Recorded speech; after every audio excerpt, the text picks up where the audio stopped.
Hello friends, here's the video some of you have been waiting for, part 12, Production and Deliveries, Granular Assumptions, by model, by site.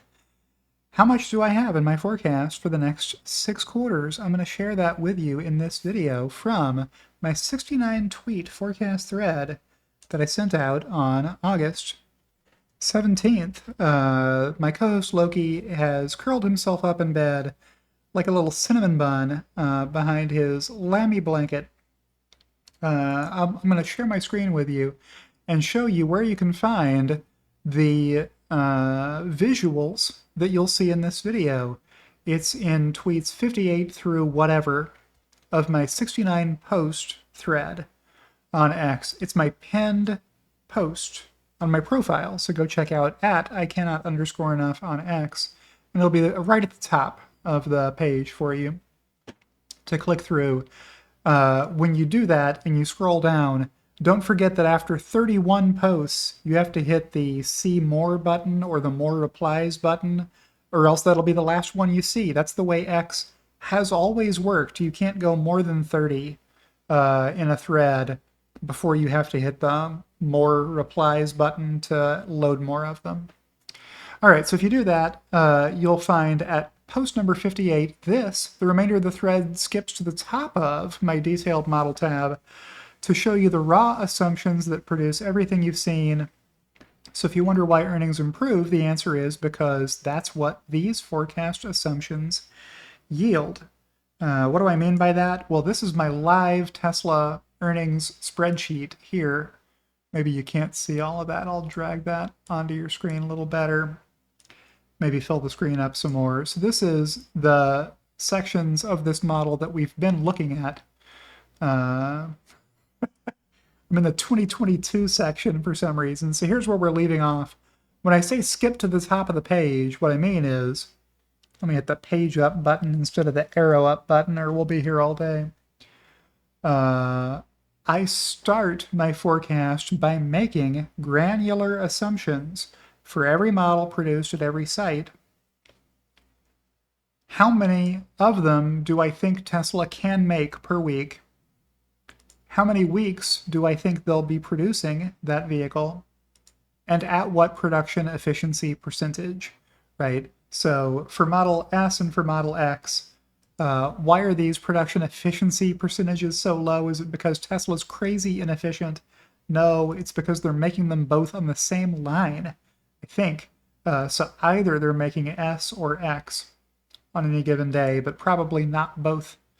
And that accounts for the production inefficiency compared to other models Tesla makes, like Model 3 and Model Y. Then that'll give you vehicles produced. A times B times C equals production volume.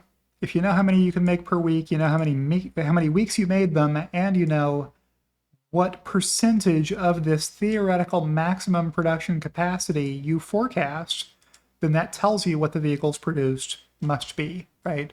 So I'll get rid of this, and I'll show you this instead. So Q1 and Q2, we don't get this reported at this level of detail. Tesla will give us S and X combined, and then all others combined, 3Y, Cybertruck, Semi, if they even include Semi. I suspect they don't include Semi at all. But that's a nightmare for somebody trying to do a detailed forecast to not ever be able to find out how much Tesla actual production was by model and by site, if that's the level you want to be forecasting at. I just tied Q1 and Q2, as I have all prior quarters, to what Troy Teslike said they were for each model at each site.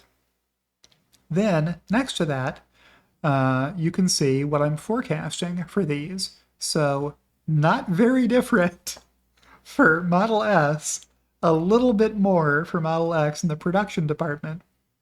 And then I've got both of these having lower ending inventory levels at the end of Q3 than they had at the end of Q2.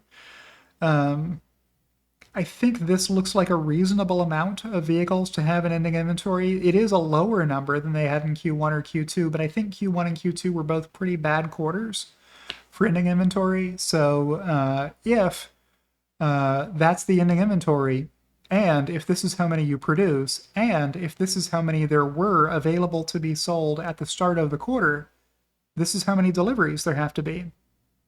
Beginning inventory, I'm going to say that again. Beginning inventory plus production minus ending inventory equals deliveries. That's the inventory accounting equation, and it's how you check your inventory count to make sure somebody didn't forget to count a large portion of your inventory, or that somebody hasn't stolen a bunch of your inventory, etc. You should have a good theoretical idea of how many deliveries there ought to have been if you know how many there were to begin with, and you know how many you made, and you know how many are still around. Then you ought to be able to get how many you delivered. Or if you know how many you delivered, but you don't know how many are in ending inventory, you ought to be able to back into that too, right? Any three of these that you know, you should be able to calculate the fourth one. All right, so that's those. What's this last one? Deliveries subject to lease accounting. I'm forecasting this as a percentage of all deliveries. So maybe it's 4 or 5 or 6%. I'd have to look to see, but it's not very out of line with what we've seen in previous quarters. That's Model S, Model X. Kind of a similar story, a little bit better than Model S is what I have in my forecast. And that's those first two. Then we get to the Fremont Model 3 here. Same layout, same format, lower production efficiency percentages. Why was this one crazy low? This was the Model 3 refresh happening at Fremont in Q1, resulting in a lot of downtime for this line. So even if they got 11 weeks of production, during those 11 weeks they weren't making many because they were having to do a lot of validation and testing of their new Model 3s to make sure they didn't produce lots and lots of them with flaws. A good idea when you're retooling, reconfiguring your line, making a new model is to produce a few, and then check them, and then produce a few more, and then check those, and make sure there's nothing wrong with them that you ought to fix before you produce a bunch more of them. So that's what we see in these first couple of quarters. I've got a very similar production number in Q3 and Q4. I actually had these a little bit lower than what we saw Tesla produce in Q2. But these delivery numbers are a little bit better owing to a larger beginning inventory number. So this number is not as big as that number, but it is bigger than this number. This number was low because so many were in ending inventory relative to the beginning of that quarter, is the way to read this as time goes by. So very steady production and deliveries out of Fremont for Model 3 and for Model Y, and really for Models S and X. I do have this one a little lower for Model Ys out of Fremont in Q3. Let's give Tesla a chance to beat this number, I guess. The ending inventory did look low, so if it gets back to a more normal looking ending inventory, there won't be that many deliveries because there will still be some in inventory to start Q4 with. Tesla does want to have more smooth deliveries so that there's work for delivery teams to do during every month of the quarter and not just the third month of every quarter. That's a dumb way to manage deliveries. So you should avoid doing that, and Tesla has been in recent years. All right, let's hop the Pacific, fly to China, and check out the Shanghai Tesla Gigafactory 3, where they produce Model 3 and Model Y. What do we have in my forecast for those? Well, I've got similar numbers out of Shanghai for Model 3 here. The deliveries are going to be a little higher in Q3, I think, because the inventory was so crazy high at the end of Q2. A lot of vehicles still on ships in transit to buyers. Shanghai is Tesla's export hub. So there will be large numbers expected for ending inventory, It was pretty large in Q1 and in Q2 for both of these. So I've got a little bit of a flip-flop happening between these two, Model 3 and Model Y here. But both of them delivering more out of China, which seems okay based on the numbers we've seen out of China thus far this quarter. That might work. I do have lower production in Q4 because there's going to be fewer weeks of production. You only get 13 weeks of production out of Shanghai in Q3. Every other quarter, there are holidays that shut that factory down for a week. So that's one of the dynamics in play that makes Q3s better than other quarters when you look at just the Shanghai production. And then, you know, a pretty similar looking year next year for Model 3 with more growth coming from Model Y, the world's best-selling vehicle. Giga Berlin, what's in my forecast? No Model 3s. They're not going to make any of those this year or next year, I don't think. But they will keep making Berlin Model Ys, and they'll make about 40 or 50,000 of them per quarter. Next year, it'll be a little better than that, between 50 and 60,000 for most of the year. That's what I have in my forecast for Giga Berlin. What else is here? Well, you do have to hit that button for more replies if you want to keep seeing more posts after 61. It's every 30 posts they make you hit the see more replies button. What about the Texas Model Y and the Cybertruck? Well, here's what I'm forecasting. About 40,000 deliveries in Q3, I think, and then more in Q4 and more in Q1 of next year, and a continuing ramp here in the US for Model Y deliveries, with Cybertruck also ramping up over this time period. So you can see maximum weekly production capacity and production efficiency percentage are the drivers of production increasing for Cybertruck as time goes by, and they get better at making it, and they make more option configs available to be purchased, like the dual motor non-Founder series and the single motor Cybertruck next year, I think, if they don't have so many orders for the dual motor and the tri-motor that they wouldn't want to start yet. And here's my forecast for the Tesla Semi and the small/Robotaxi Cybercab. On 10/10, maybe Elon will share more information with us about what a small Robotaxi is. He called it a Cybercab during the Tesla earnings call. So maybe that's what one of the vehicles Tesla is working on is called. We don't know how many new models Tesla will try to launch next year. Cybercab may or may not even be one of them. But I do have Semi ramping up. What could justify this kind of ramp up? Tesla is building a dedicated semi-assembly plant in Nevada, very near the Giga Nevada GF1 factory where they make batteries. Panasonic makes batteries. And Tesla makes a lot of stuff. They used to make Megapacks there before they built Lathrop. So that new semi-factory ought to be ramping up production. And I've got it getting close to 400 semis per week as time goes by.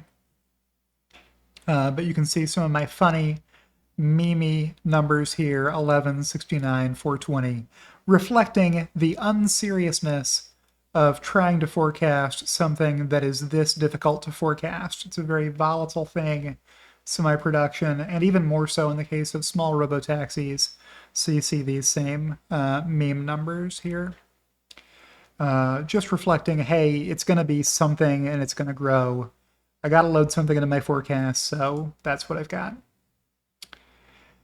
And here's the section where I total them all up and do a summary for Fremont production. That's these. So in total, you get these numbers. We saw some of these numbers previously in my video review series in the summary section, but here they are on nearer the top of the page. I already know what the global production and delivery numbers are. By the time I've gotten to row 160, where I've got my trailing 12-month average days sales of ending inventory here. This is just a good way of making sure you don't have 60 days or 90 days worth of inventory. You want to keep this number closer to the industry leaders that are around 20 days of inventory. 30 days is still considered really good, and that's where Tesla finds itself these days. Maybe it won't worsen to these numbers, but about a month of inventory seems like a decent amount, or an indication that you're doing a pretty good job managing your inventory. The industry standard calculation assumes 75 days per quarter. I've never figured out why they chose 75 as the number when there are 91 days in a 13-week quarter. Anyway, maybe they're throwing out some of the weekends, but if they were throwing out all weekend days, they would be knocking off 26 days, and they're not. So I don't know what's going on there. If you know, leave me a comment and explain what's going on. Then below that, I've got the inventory build or drawdown. So Tesla built a ton of inventory in Q1 and then drew it down in Q2 by a lot.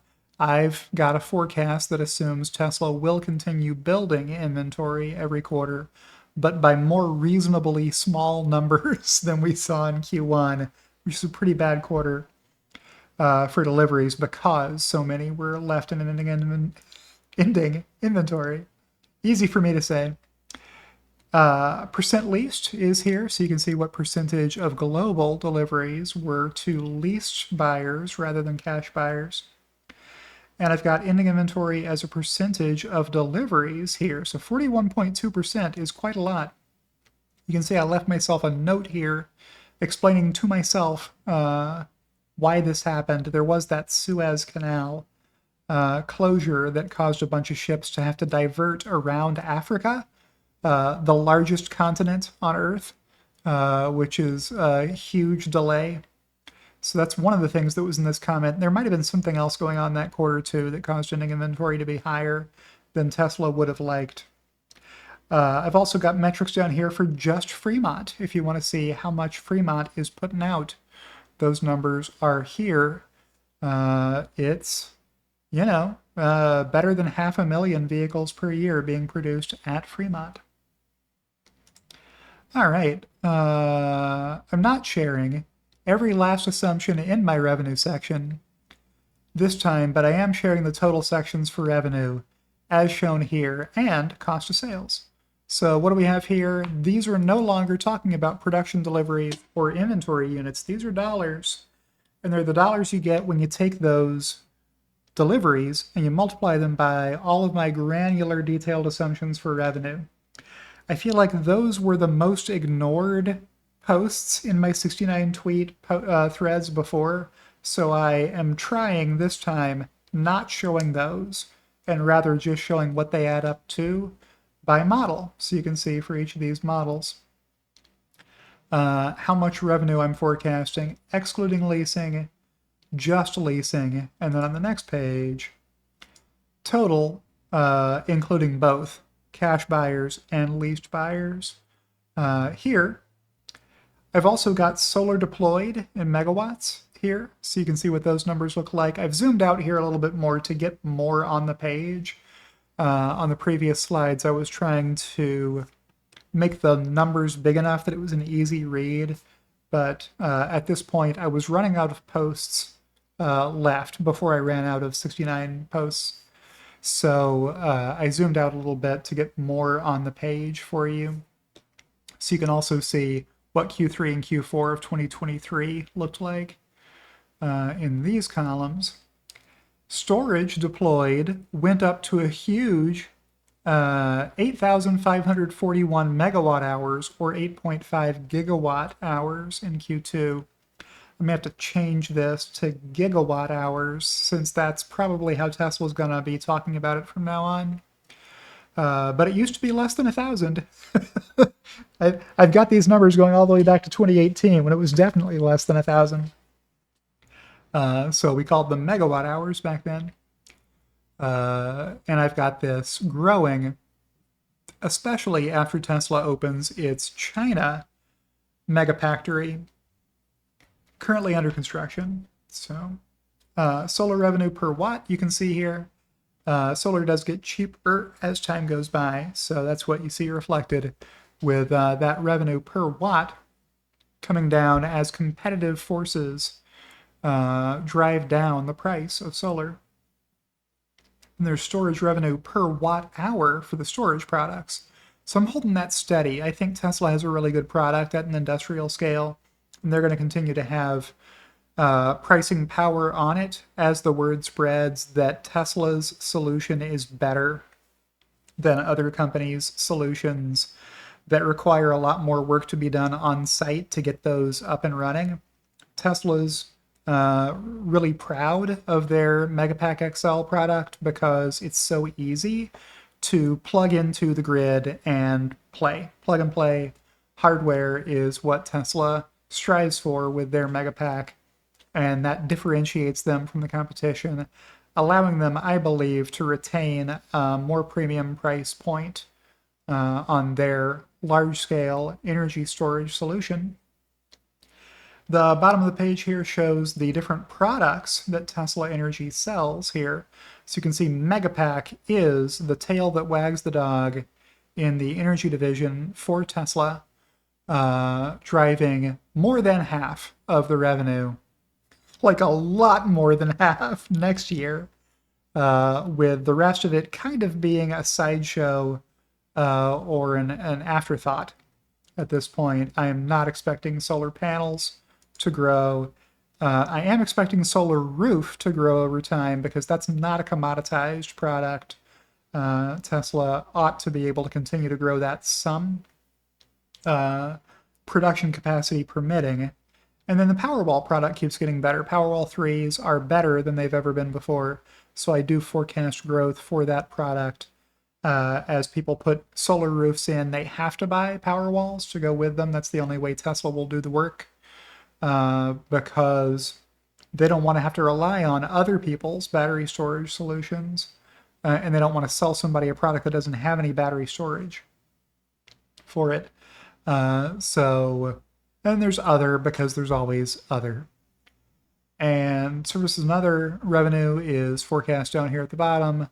I've got a proprietary formula for figuring out how much this should grow by based on the size of the fleet growing over time. That's how much out of warranty service work needs to get done. I base it on historicals and a time lag on the size of the fleet out of warranty.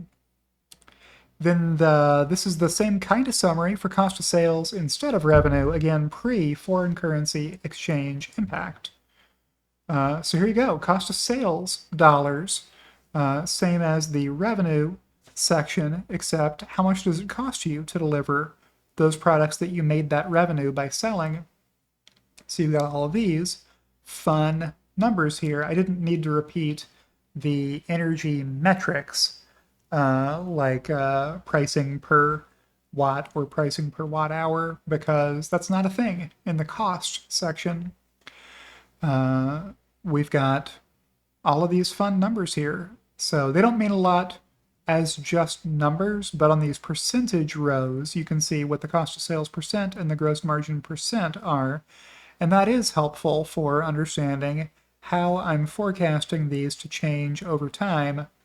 I think Tesla will be more profitable next year than they were this year, in no small part due to cost of sales percentages getting lower, causing gross margin percentages to increase, because that's just what happens. And the 68th tweet will be the last one that I do in this video. I'll make tweet number 69 its own separate video to end the series. Here's the same cost of sales breakdown except as percentages instead of dollars. So if you liked those percentages on the previous page, the few rows that had them, you're going to love this page where almost all the rows have percentages. So for every one of these models, you can see what cost of sales percentage I think they have had historically, and I forecast that they will have going into the future. So you can tell me if you think I'm crazy that there's another 4 points worth of margin improvement to be had on Model 3 by Q3 of next year, or that Cybertruck is profitable already. Well, at the gross margin line, it's a little bit different question than is the Cybertruck program profitable yet, because probably there's assumptions in there about specific capital equipment like machinery and stuff that they put in just to make Cybertruck that they've been depreciating, that Tesla would be able to see short asset lives on, having a large depreciation expense impact, making the Cybertruck program not profitable yet on a pro forma basis. But looking at purely the gross margin on the variable cost of making one more Cybertruck versus the revenue Tesla will get selling that Cybertruck, I think they're profitable already, and that they'll get more profitable as time goes by, and as they're able to scale up production and get more produced per shift of labor. That's how you save a lot of money on auto manufacturing, is if you can make twice as many in the same shift, then your labor cost per vehicle gets cut in half. And labor cost is a significant fraction of your total cost of sales. So all things being equal, it's better to produce more than less at your factory. Economies of scale, make them work for you. Don't make them work against you. And then for these new products, Roadster, small Robotaxi, I've got those starting out at a loss, the same way I had Cybertruck starting out at a loss in Q4. A 608% cost of sales. May even be low for how much Cybertruck lost in Q4, delivering, I don't know, 100 Cybertrucks or something in Q4. They delivered 9 during the deliveries event on November 30th that I traveled to Austin to witness firsthand. Auto gross margin is here, so you can see what those percentages are, and auto gross margin dollars in billions are shown here, so you can see those numbers. Then for all the Tesla Energy products, I've got their cost of sales percentages that I expect. There's small dollars running through other, which is why these 30% are just a fixed assumption on other, small money flowing through those. But Megapack is the main driver of profitability for Tesla Energy, and I do show it getting more and more profitable as time goes by. Maybe 6 points more profitable per dollar of revenue a year and a half from now, as we saw in the most recently reported quarter. Services and other, I've got getting more profitable as time goes by as well. And that's how you get to these total cost of sales percentages. And that's my video for today. You've made it through 68 of the 69 tweets. We'll have one more video left in this video review series, and then we'll call it a wrap. What do you think, Loki? Loki thinks his ears are up, but he's not reacting visibly. This is the point in the video where I remind you to like the video if you liked the video. That'll help the algorithm recommend this video to other people like you who might like the video. You can follow me on X, subscribe to me on YouTube, or on Patreon, or on X. And I appreciate everybody who does, especially my executive producers, Kathy Kitchler and Rebellionaire.com, and I'll see you in the next one.